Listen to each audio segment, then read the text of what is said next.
오늘 하나님의 말씀은 구약 성경 에스더 2장 5절부터 18절입니다. 구약 성경 에스더 2장 5절부터 18절입니다. 제가 여러분들을 위해 읽어드리겠습니다. 하나님의 말씀을 들으십시오. 도성 수산에 한 유다인이 있으니 이름은 모르드게라. 그는 베냐민 자손이니 기스의 증손이요 시므이의 손자요 야일의 아들이라. 전에 바벨론 왕 느부갓네살이 예루살렘에서 유다 왕 여고냐와 백성을 사로잡아 갈 때에 모르드게도 함께 사로잡혔더라. 그의 삼촌 딸 하닷사 곧 에스더는 부모가 없었으나 용모가 곱고 아리따운 처녀라. 그의 부모가 죽은 후에 모르드게가 자기 딸같이 양육하더라. 왕의 조서와 명령이 반포되매 처녀들이 도성 수산에 많이 모여 헤게의 수하에 나아갈 때에 에스더도 왕궁으로 이끌려가서 궁녀를 주관하는 헤게의 수하에 속하니 헤게가 이 처녀를 좋게 보고 은혜를 베풀어 몸을 정결하게 할 물품과 일용품을 곧 주며 또 왕궁에 의뢰주는 7 궁녀를 주고 에스더와 그 궁녀들을 후궁 아름다운 처소로 옮기더라. 에스더가 자기의 민족과 종족을 말하지 아니하니 이는 모르드게가 명령하여 말하지 말라 하였음이라. 모르드게가 날마다 후궁 뜰 앞으로 왕래하며 에스더의 안부와 어떻게 될지를 알고자 하였더라.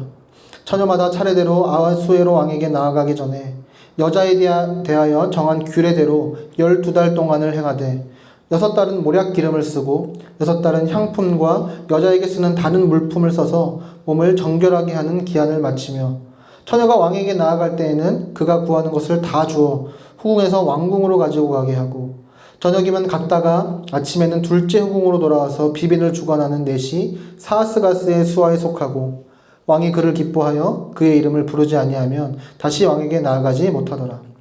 모르드게의 삼촌 아비하일의 딸 곧 모르드게가 자기의 딸같이 양육하는 에스더가 차례대로 왕에게 나아갈 때에 궁녀를 주관하는 넷이 헤게가 정한 것 외에는 다른 것을 구하지 아니하였으나 모든 보는 자에게 사랑을 받더라. 아하수에로 왕의 제7년 10월 곧 데베돌에 에스더가 왕궁에 인도되어 들어가서 왕 앞에 나가니 왕이 모든 여자보다 에스더를 더 사랑하므로 그가 모든 처녀보다 왕 앞에 더 은총을 얻은지라. 왕이 그의 머리에 관을 씌우고 와스티를 대신하여 왕으로 삼은 후에 왕이 크게 잔치를 베푸니 이는 에스더를 위한 잔치라. 모든 지방관과 신하들을 위하여 잔치를 베풀고 또 각 지방의 세금을 면제하고 왕의 이름으로 큰 상을 주니라. 아멘.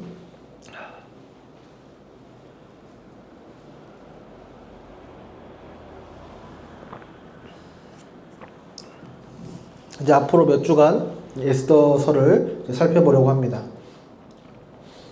에스더서를 통해서 우리가 배울 수 있으면 하는 것은 이제 두 가지예요.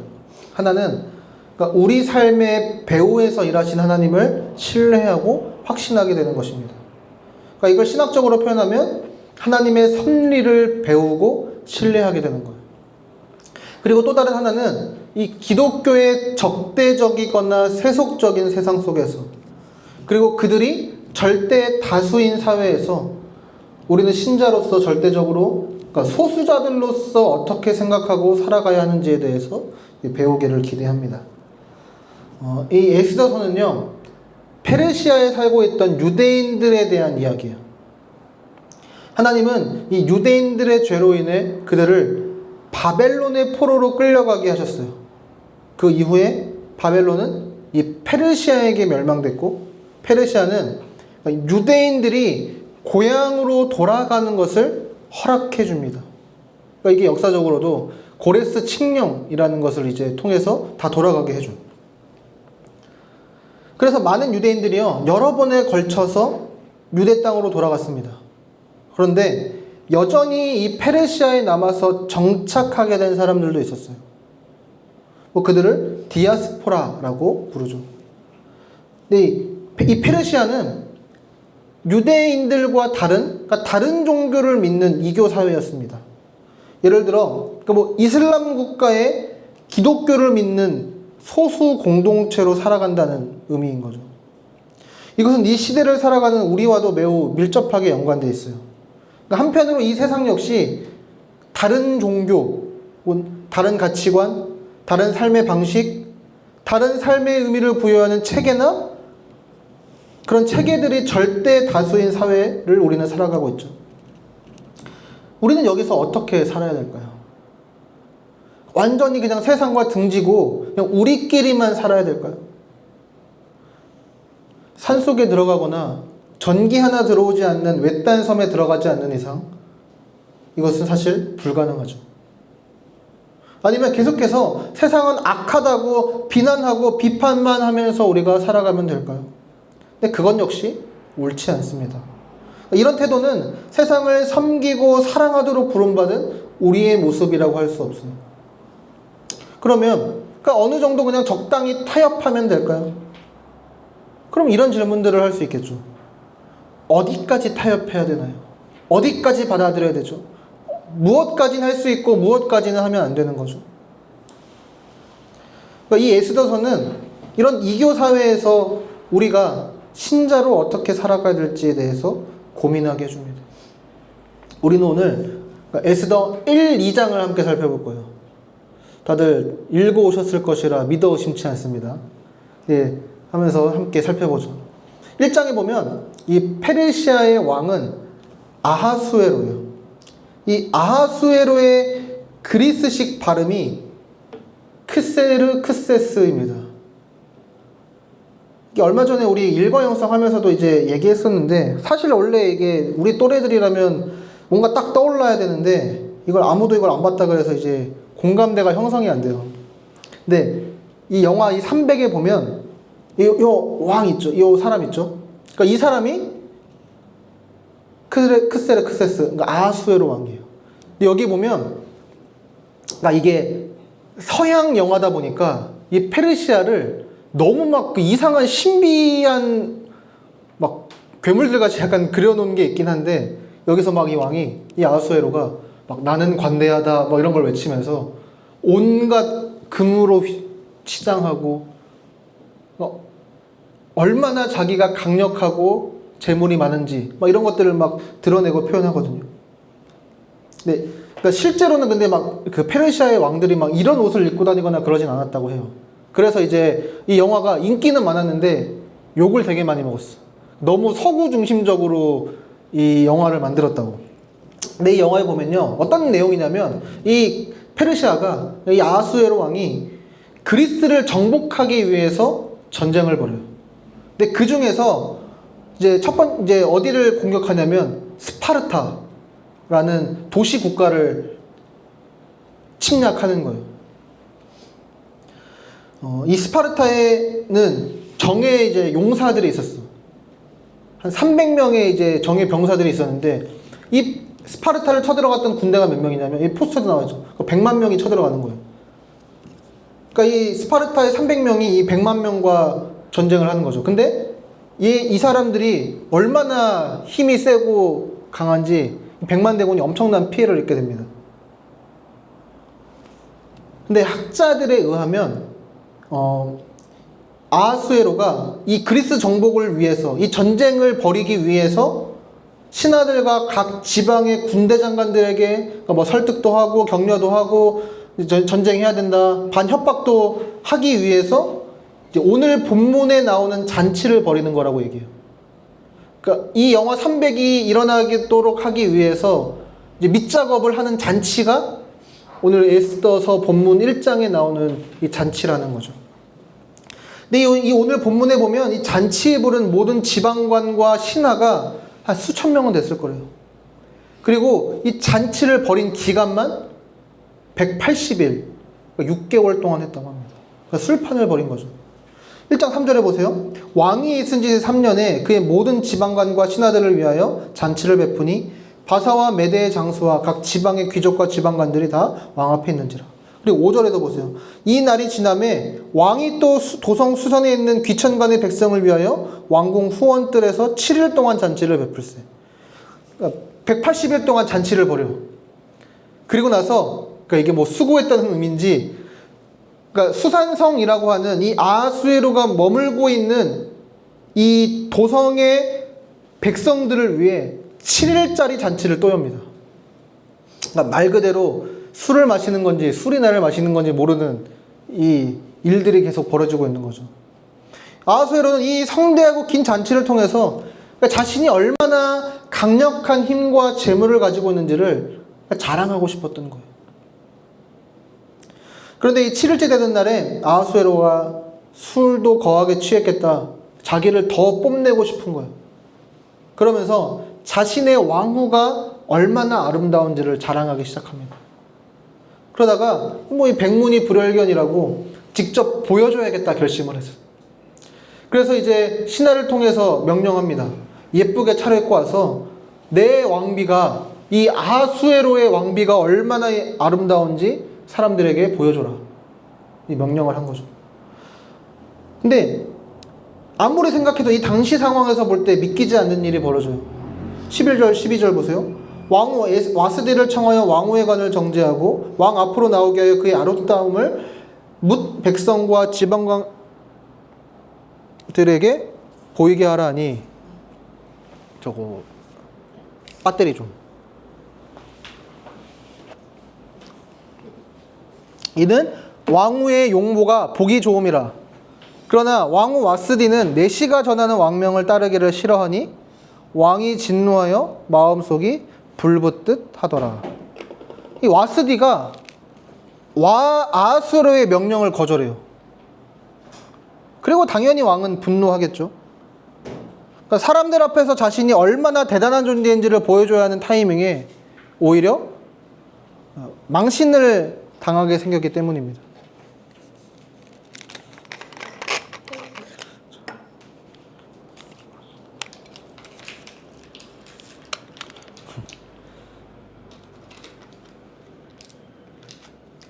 감사합니다.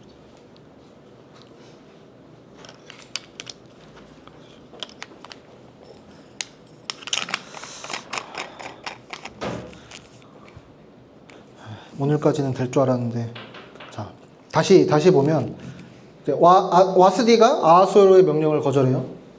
그리고 당연히 왕은 분노하겠죠. 사람들 앞에서 자신이 얼마나 대단한 존재인지를 보여줘야 되는 타이밍에 오히려 망신을 당하게 생겼기 때문이에요. 근데 이 와스디가 이 명령을 왜 거절했는지가 미스테리예요. 물론 이 술 취한 사람들 앞에서 자신이 막 놀이개처럼 자신의 미모를 이렇게 뽐내러 돌아다녀야 된다는 것이, 그것을 반길 사람은 아무도 없었겠지만, 근데 그 누구라도 이 당시 페르시아의 왕의 명령을 거절한다는 것은 상상도 못할 일이었기 때문이죠.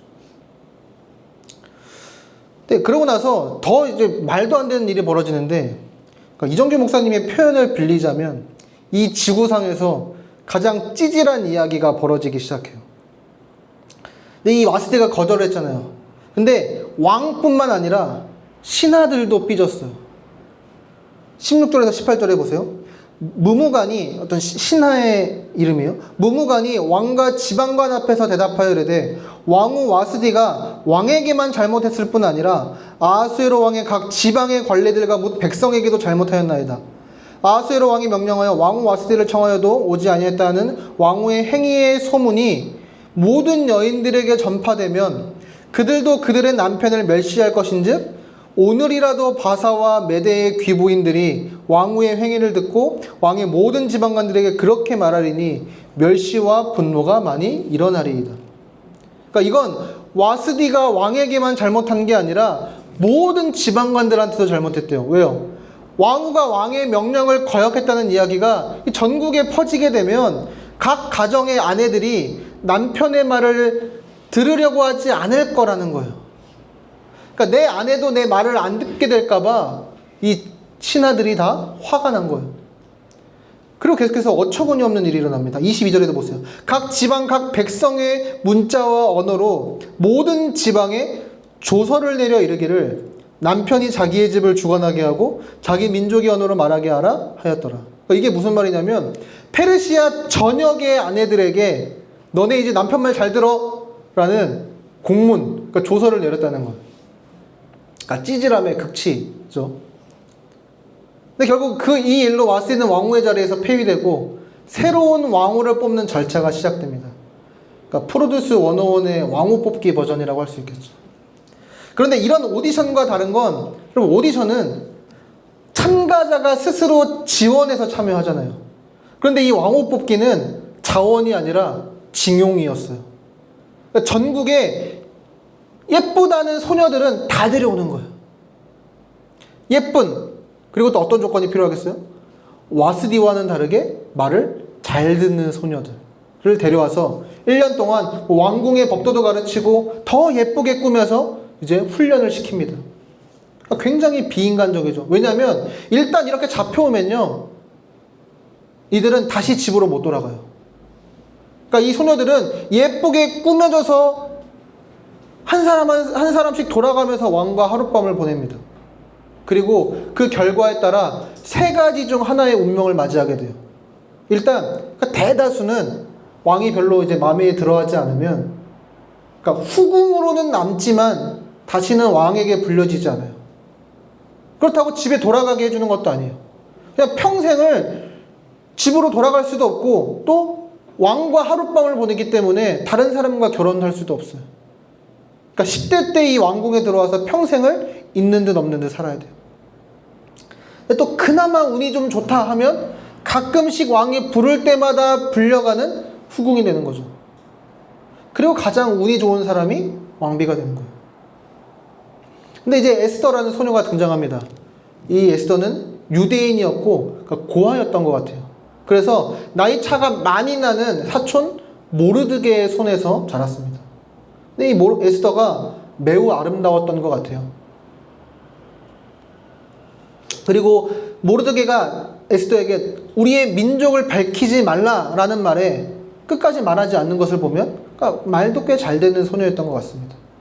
2장 8절부터 10절에 보세요. 왕의 조서와 명령이 반포됨에 처녀들이 도성 수산에 많이 모여 헤게의 수하에 나아갈 때에 에스더도 왕궁으로 이끌려가서 궁녀를 주관하는 헤게의 수하에 속하니, 헤게가 이 처녀를 좋게 보고 은혜를 베풀어 몸을 정결하게 할 물품과 일용품을 곧 주며 또 왕궁에 의뢰주는 7 궁녀를 주고 에스더와 그 궁녀들을 후궁 아름다운 처소로 옮기더라.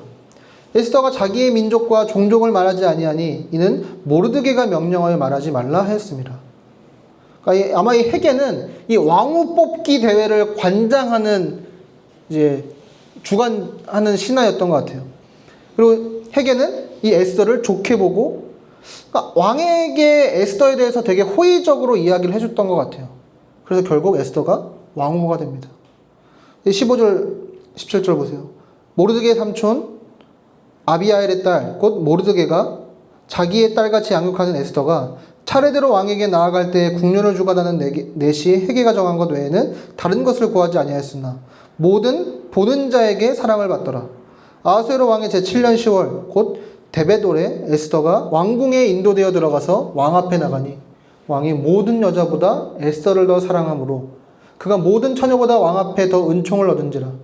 왕이 그의 머리에 관을 씌우고 와스디를 대신하여 왕으로 삼은 후에, 그러니까 마침내 에스더가 왕후가 돼요. 그러니까 작고 보잘것없는 유대인 고아 소녀가 당시 세계에서 가장 강력한 제국의 왕비가 된 거죠. 이게 지금까지의 이야기고,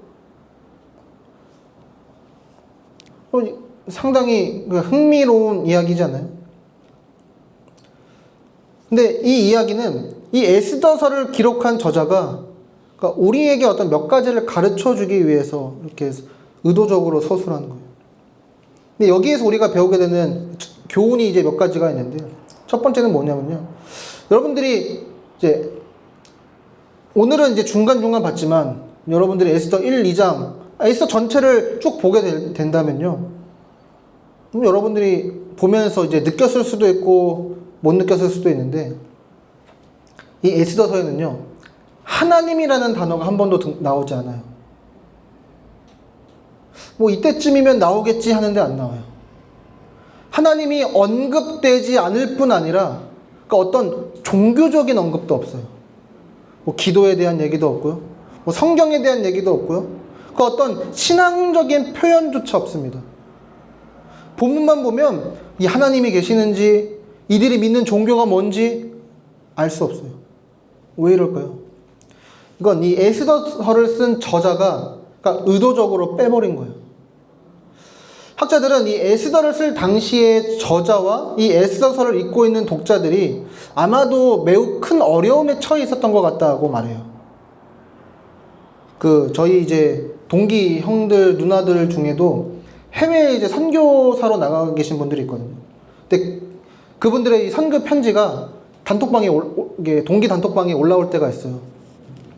근데 그런 선교 편지들을 보면요, 뭐 하나님, 뭐 성경, 목사라는 표현을 안 써요. 목사도 그러니까 무슨 누구누구 선생으로 바꾸거나 아니면 그러니까 아는 사람만 알 수 있게 성경을 그냥 시옷 기억, 시옷 기억 이렇게만 이제 표현하는 거죠. 그리고 선교지 자체도 안 밝혀요. 그러니까 뭐 중국이다 하면 C국, 뭐 말레이시아다 그러면 M국 이렇게 표현하는 거죠. 왜냐하면 잘못했다가는 추방당할 위험이 있기 때문에. 그러니까 아마도 이 에스더서를 쓴 저자의 상황, 에스더서를 읽고 있는 이 독자들의 상황이 그러니까 아마 이런 위험 속에 처해 있는 상황이었던 것 같아요. 그런 위험 가운데서 에스더서의 저자가 우리에게 하고 싶은 이야기는 이것입니다. 여러분 1장에 보세요. 술에 취한 아하수에로 왕이 그러니까 주사를 부리고 있어요. 여러분 이것을 보면서 하나님이 역사하고 계시는구나 이런 생각을 하시나요?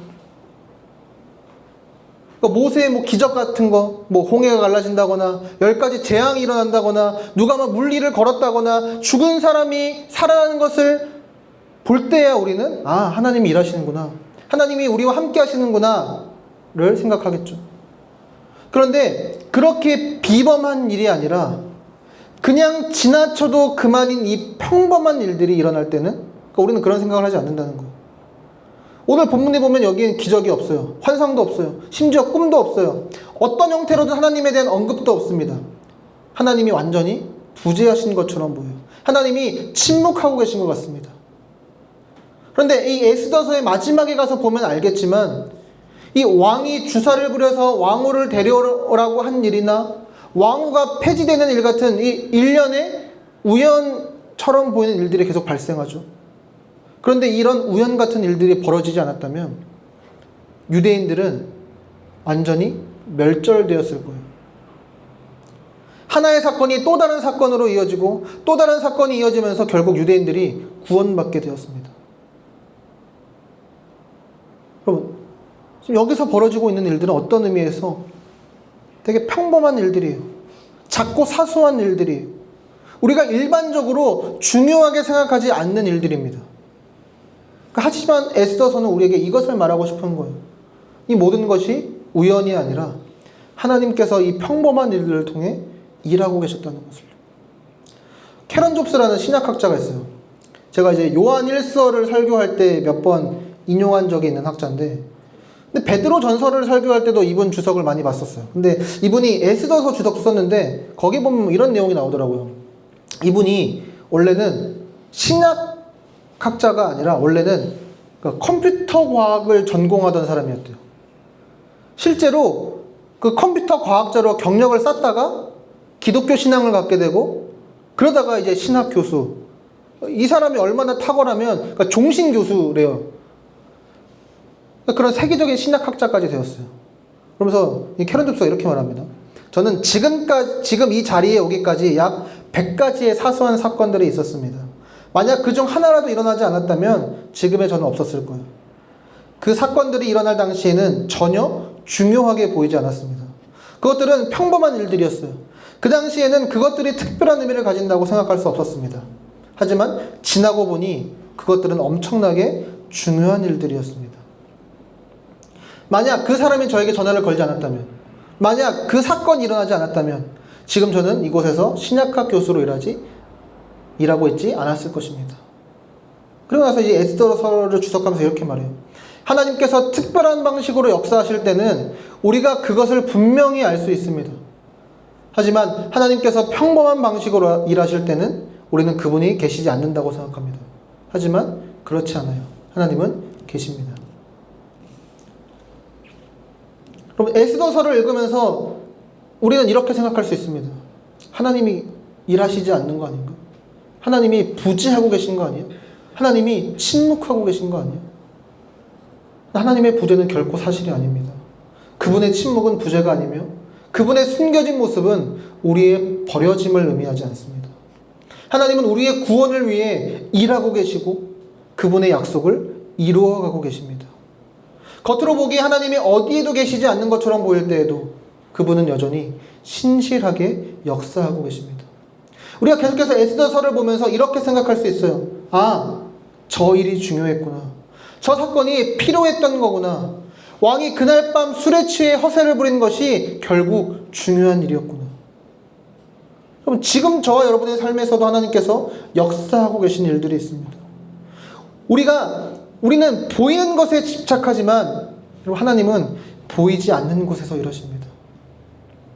우리가 삶에서 경험하는 모든 일들, 아주 평범한 일에서부터 때로 우리가 이거 정말 재수없는 일이었어 라고 말하는 일들, 또 무의미하다고 말하는 일들 가운데서도 하나님은 일하십니다.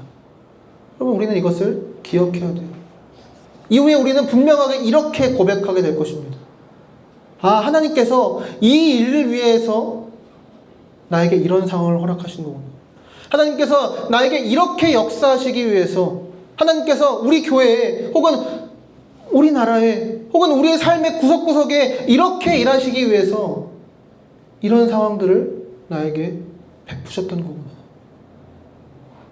우리는 이것을 기억할 줄 알아야 됩니다. 하지만 그럼에도 불구하고 우리는, 그리고 이 세상은요, 보이는 것에 집착해요.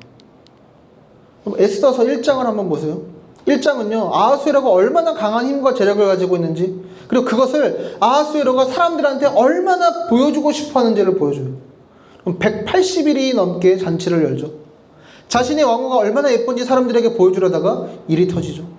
그럼 2장에 가면 어때요? 그러니까 미스 페르시아 대회가 열려요. 2장 2절부터 4절에 보세요. 왕의 측근 신하들이 아뢰되 왕은 왕을 위하여 아리따운 처녀들을 구하게 하시되 전국 각 지방의 관리를 명하여 아리따운 처녀를 다 도성 수산으로 모아 후궁으로 들여 궁녀를 주관하는 내시 해계의 손에 맡겨 그 몸을 정결하게 하는 물품을 주게 하시고 또 왕의 눈에 아름다운 처녀를 와스 대신 왕으로 삼으소서 하니 왕이 그 말을 좋게 여겨 그대로 행하니라. 여기 외형적인 것만 다루는 게 몇 번 나오는지 아세요? 여기서만 4번 나와요. 에스더 1장, 2장을 보면 페르시아가 가장 중요하게 여기는 가치가 무엇인지를 짐작할 수 있어요. 남자는 힘과 돈이고 여자는 아름다움, 외모예요. 여러분 2장 15절의 이 마지막 부분에 보세요. 궁녀를 주관하는 내시 해계가 정한 것 외에는 다른 것을 구하지 않았으나 모든 보는 자에게 사랑을 받았더라. 이안 덕이드라는 학자가요 이렇게 말해요. 이 모든 보는 자에게 사랑을 받았더라. 이 구절은 제국이 사람을 판단하는 방법이 그러니까 외형적이고 형식적이었음을 강조한다. 그러니까 이 나라의 모든 사람들은요 다 눈에 보이는 것을 통해서만 판단하고 그것을 그 안에서만 가치를 찾는다는 거죠. 그러니까 페르시아에서 사람을 평가할 때는 그 사람의 성품이 어떤지, 그 사람이 어떤 성향의 사람인지 중요하지 않아요. 남자는 힘과 돈으로, 여자는 아름다움으로 평가한다는 거죠. 그런데 사실 저와 여러분이 살고 있는 지금 이 세상도 똑같지 않습니까? 이제 우리는 회사 면접을 잘 보기 위해 성형수술을 해야 되는 시대를 살고 있어요. 뭐 예뻐지거나 잘생겨지는 것만 그럴까요? 세상은 우리에게 이런 자격증을 따지 않으면, 이런 외모를 갖추지 않으면, 이 정도 돈을 갖고 있지 않으면, 이 정도 스펙이 적힌 이력서를 갖고 있지 않으면 너는 아무런 가치가 없다라고 말합니다. 그럼 이것이 저와 여러분이 살아가는 이 세상의 방식 아닙니까? 그리고 이것이 저와 여러분의 방식이지 않나요? 우리는 어떤 기준으로 사람들과 관계를 맺고 연인이나 배우자를 선택하고 직업을 선택하고 있습니까? 그럼 어떤 사람들은 자신이 싫어하지만 그 직업을 선택해요. 왜요? 그 직업이 많은 연봉이나 높은 사회적 지위를 가져다 주기 때문이죠. 우리는 왜 그토록 다이어트에, 예쁜 옷에, 예쁘고 잘생긴 얼굴에 목을 매고 있습니까? 우리는 우리 눈에 보이는 것으로만 평가하고 판단하는 거죠. 에스더는 이런 우리에게 희망을 안겨줘요. 왜냐하면 에스더도 우리랑 똑같았거든요. 2장에 보면 에스더는 끊임없이 순종해요. 페르시아의 명령에도 순종하고요. 모르드게에게도 순종하죠. 2장 9절에 보세요. 헤게가 이 처녀를 좋게 보고 은혜를 베풀어 몸을 정결하게 할 물품과 일용품을 고주며 또 왕궁에서 의뢰주는 7 궁녀를 주고 에스더와 그 궁녀들을 후궁 아름다운 처소로 옮기더라. 여기서 헤게가 이 처녀를 좋게 보고 은혜를 베풀어 라고 말하잖아요. 근데 이 영국의 구약학자인 이안 더기드가 자기 주석에서 이렇게 말해요. 에스더는 단순히 수동적인 의미에서 헤게의 눈에 좋게 보인 것이 아니며 이 에스더서의 저자는 에스더가 헤게의 눈에 들도록 환심을 샀다. 우리 표현으로는 은혜를 베풀며 라고 번역되어 있는데 그러니까 환심을 샀다라는 특이한 수거를 사용한다. 에스더는 제국이 제공한 의제에 맞게 변심함으로써 차출된 여자들 가운데 자신의 도약을 위해 노력했던 것이다. 근데 이분뿐만 아니라 수많은 주석들에서 그렇게 얘기해요. 그러니까 에스더는 그냥 말 잘 듣는 정도가 아니라 페르시아의 가치에 그 누구보다 헌신적으로 따랐어요. 또 사촌인 모르드게가 에스더에게 자기가 유대인임을 밝히지 말라고 말해요. 그러니까 유대인의 종교와 유대적인 삶 전체를 그러니까 드러내지 말라는 거예요. 왕궁에 들어간 에스더가 하나님께 예배하고 그분께 기도하고 그분을 섬겼을까요? 아니요. 그럴 리 없어요. 에스더는 그러니까 이후에 어떤 큰 결단과 용기를 드러내기 전까지 최소한 페르시아의 신들을 섬겼을 것입니다. 또 구약 성경은 이방인과 통혼하는 것과 결혼을 하지 말라고 해요. 그리고 결혼하지 않았는데 남자와 잠자리에 갖는 것을 죄라고 여러 번 언급합니다. 그런데 에스더는 둘 다 어긴 거죠. 그래서 이안 더기드는 이렇게 말해요. 다니엘과 세 친구는 제국에 가감히 맞서 왕의 음식을 먹지 않음으로써 자신들의 신앙을 지키게 해줄 것을 조용히 그러나 강력히 요구했다. 아마 이 에스더서가 읽히던 시절이랑 다니엘서가 읽히던 시절이 그러니까 비슷한 시기였던 것 같아요. 그런데 다니엘서를 보면 어때요? 다니엘과 세 친구가 하나님의 말씀을 지키기 위해서 무시무시한 왕의 명령에도 끝까지 왕에게 저항하는 게 나오죠. 우리 다니엘 1장 기억나시나요? 뜻을 정해서 음식을 먹지 않기로 하죠. 그러니까 지금 이 에스더는 다니엘과 너무 비교되는 거예요. 계속해서 보세요. 그들은 그렇게도 좋다는 허락을 받았으며 이어서 온갖 어려움에도 불구하고 하나님은 그들에게 복을 주셨다. 그들은 동화되지 않았지만 그럼에도 불구하고 하나님의 직접적인 섭리로 인해 제국의 존경을 받았다. 그러나 다니엘과 그의 세 친구의 경우와 달리 에스더는 외견상 제국의 음식을 먹고 제국의 놀이개가 되는 것에 대해 윤리적 가책을 느끼지 않았던 것으로 보인다. 심지어는 이렇게도 얘기해요. 에스더의 신조는 카멜레온처럼 주변과 융합하라. 결코 나서지 말라. 우리는 비록 그러니까 제국일지라도 살아남아 번성할 수 있다라는 것이다. 그러니까 이 다니엘과 이 다니엘의 세 친구와 비교했을 때 에스더는 그다지 훌륭한 사람은 아니었던 것 같아요. 에스더는 어떻게 해야 됐을까요? 저와 여러분이 에스더였다면 어떻게 했을 것 같아요? 왕한테 나는 당신의 놀이개가 되기 싫습니다 라고 말하고 나는 오직 여호와 하나님만을 섬기겠습니다. 나는 하나님의 말씀을 지키는데 내 삶을 다 바치겠습니다 라고 했을까요? 그럼 에스더는 그렇게 해야 됐을까요? 진짜 에스더가 그렇게 했다면 에스더는 어떻게 됐을까요? 에스더는 죽고 에스더서는 안 쓰였을지는 모르겠죠. 그럼 에스더는 잘한 걸까요?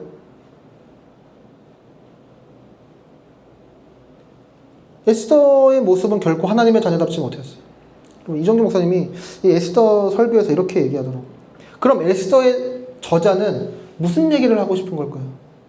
우리는 살아가면서 우리가 처해 있는 세상의 영향을 받지 않을 수 없습니다. 때때로 그 영향은 우리가 하나님의 택한 백성인지를 의심하게 할 만큼 아주 끔찍한 죄로 드러나기도 하죠. 우리는 그렇게 죄를 저지릅니다. 여러분들 중에서 나는 에스더를 이해할 수 없어. 왜 이렇게 멍청하고 악한 짓을 했지? 나는 에스더와는 달라 라고 자신있게 말할 수 있는 분이 있습니까? 여러분들 중에 나는 다니엘처럼 혹은 다니엘의 새 친구처럼 할 수 있다고 자신있게 말할 수 있는 분이 있습니까? 물론 그런 사람도 있겠지만 그렇지 않은 사람이 대다수일 겁니다. 여러분, 그러면 이 에스더서는 우리에게 무엇을 보여주려고 하는 것입니까?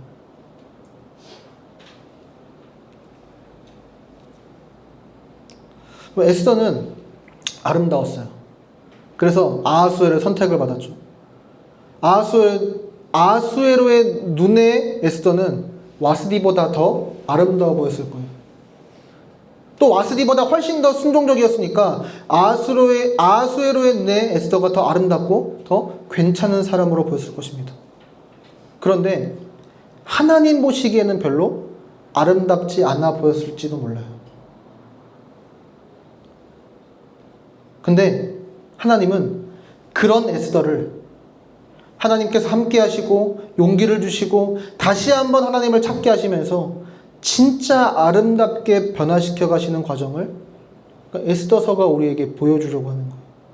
또 이 에스더와 모르드게를 통해 하나님께서 유다 백성들을 버리지 않으시고 보호하시고 계속해서 돌보고 계신다는 것을 가르쳐 주려고 우리에게 이 에스더서를 보게 하는 거죠.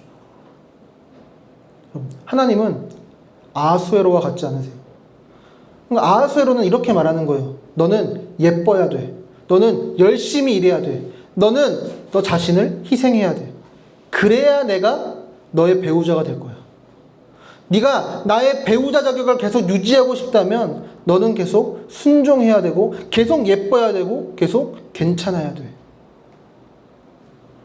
와스디는 아하수에로가 보기에 괜찮지 않았기 때문에 폐위됐어요. 에스더는 아하수에로가 보기에 괜찮았기 때문에 왕후가 되었습니다. 아하수에로의 눈에 조금이라도 괜찮지 않으면, 조금이라도 더 낫지 않으면 에스더도 단박에 폐위될 거예요. 우리가 마주한 이 세상도 심지어 우리 안에 있는 마음도요, 아하수에로가 품은 마음과 같습니다. 보기에 괜찮아야 돼요. 그래야 사랑받을 수 있어요. 하지만 하나님은 우리와 다르시죠. 하나님은 우리를 먼저 사랑하십니다. 그런 다음에 우리를 괜찮게 만드세요. 아하수에로는 너는 사랑스러워야 돼. 그래야 내가 너의 남편이 될 거야 라고 말하지만 우리 그리스도께서는 내가 너의 남편이 될 것이다. 내가 먼저 너를 사랑해 주겠다. 그리고 너를 사랑스럽게 변화시켜 가겠다. 이렇게 말씀하십니다. 우리가 사랑스럽지 않은데도 그렇게 말씀하시는 거예요. 이 장에서 에스더는 아하수에로가 보기에는 굉장히 사랑스러웠겠지만 하나님이 보시기에, 그리고 하나님과 율법을 아는 사람들이 보기에는 그다지 사랑스럽지 않았어요. 하지만 이 이후부터 에스더가 변해가는 모습을 우리는 볼 수 있습니다. 그러니까 이처럼 하나님께서는 우리를 먼저 사랑하시고 우리를 먼저 부르셨어요. 우리를 의롭게 하셨어요. 그런 다음에 우리를 사랑스럽게 만들어 가십니다. 그래서 예수님은 이 에베소서 5장에 나오는 남편과 같아요. 에베소서 5장 25절부터 27절은 이렇게 말씀합니다. 우리 같이 한번 읽어볼까요? 남편들아, 아내 사랑하기를 그리스도께서 교회를 사랑하시고 그 교회를 위하여 자신을 주심같이 하라.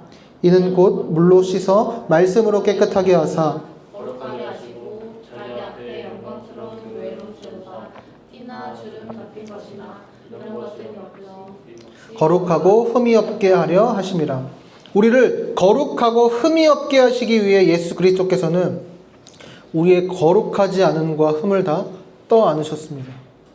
악한 남편 아하수에로는, 그리고 이 세상은 우리에게 너희가 나에게 받아들여지기 원한다면 너희의 모든 것을 희생하라고, 너희의 목숨을 내놓으라고 말합니다.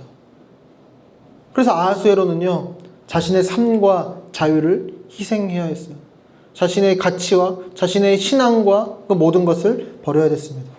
그러나 예수 그리스도는 우리의 유일한 왕이자 참 신랑이시며 우리를 위해 오히려 자신의 생명과 자유를 내어주시는 분이십니다.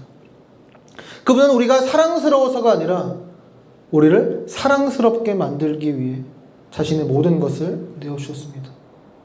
그분은 묶이셨고 은 30에 팔리셨으며 창에 찔리셨습니다.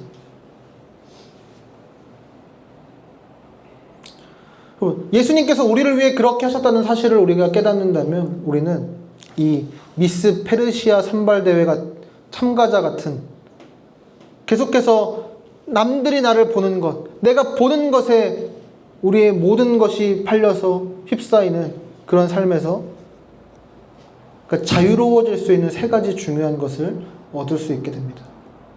첫 번째는 우리는 그러니까 우리가 이 그리스도께서 우리의 참 남편이시며 우리의 왕이심을 우리가 기억할 때 우리는 참된 아름다움에 대한 진정한 정의를 얻을 수 있어요. 그러니까 이 세상에서 우리가 이 세상의 기준대로 아름다워지고 싶다면 뭐 재정적으로 풍요로워지거나 신체적으로 아름다워지거나 또는 어떤 방식으로든 세상이 요구하는 방식으로 우리가 그렇게 아름다워지고 싶다면 모든 초점은요 겉모습에 맞춰져요. 그렇게 되면 우리는요 늘 나 자신에게 집착하게 돼요. 그러니까 거울을 지나칠 때마다 나를 확인하지 않을 수 없어요. 늘 나를 의식하게 됩니다.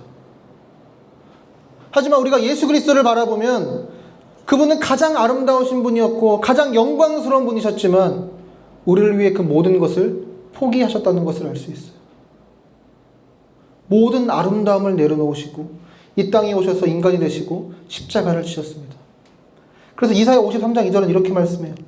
그는 고운 모양도 없고 풍채도 없은즉 우리가 보기에 흠모할 만한 아름다운 것이 없도다. 십자가 위에서 그분은 우주적으로 추한 모습이 되셨어요.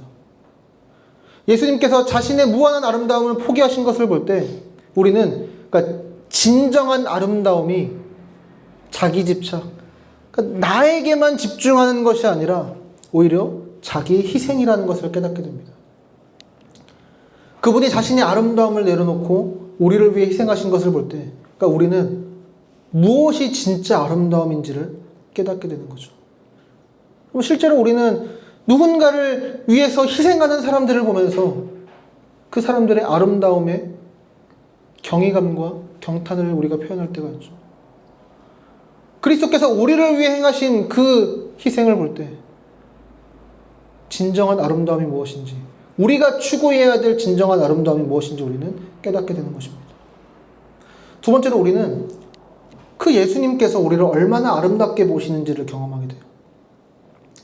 예수님께서 우리에게 나는 너의 배우자야, 나는 너의 신랑이며 너는 나의 신부야 라고 말씀하실 때 이것은 무엇을 의미하는 걸까요? 신부가 이 신랑을 향해 걸어올 때 그 신랑의 마음은 벅차오릅니다.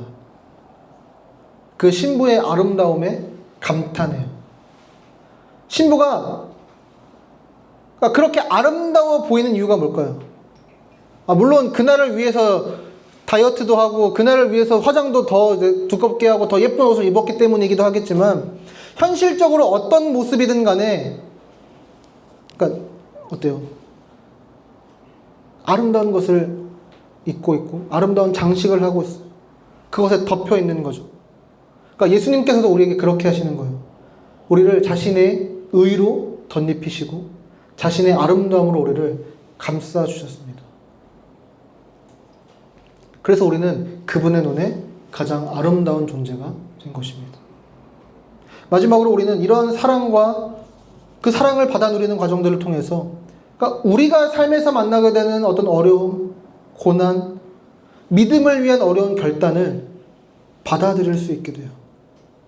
우리의 삶 전체를 하나님이 섭리하시고 우리가 만나게 되는 모든 사건 하나하나가 하나님이 일하시는 역사의 통로가 되고 하나님은 이 모든 과정들을 사용하셔서 우리를 정말 아름다운 존재로 변화시켜 가신다는 것을 우리는 신뢰할 수 있게 되는 것입니다.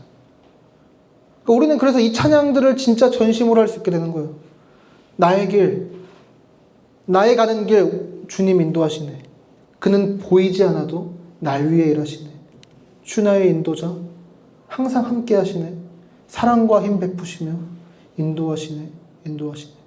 나의 길 오직 그가 하시나니 나를 단련하신 후에 내가 정금같이 나아오리라. 자, 여러분, 우리 모두는 진정한 왕이시며 참 신랑이신 우리 주 예수 그리스도께서 우리 모두를 품에 안으시고 그분이 우리를 위해 행하신 일들로 인해 완전히 아름다운 존재로 변화될 것입니다. 우리는 마침내 우리가 간절히 찾던 완벽한 신랑을 만나게 될 것입니다.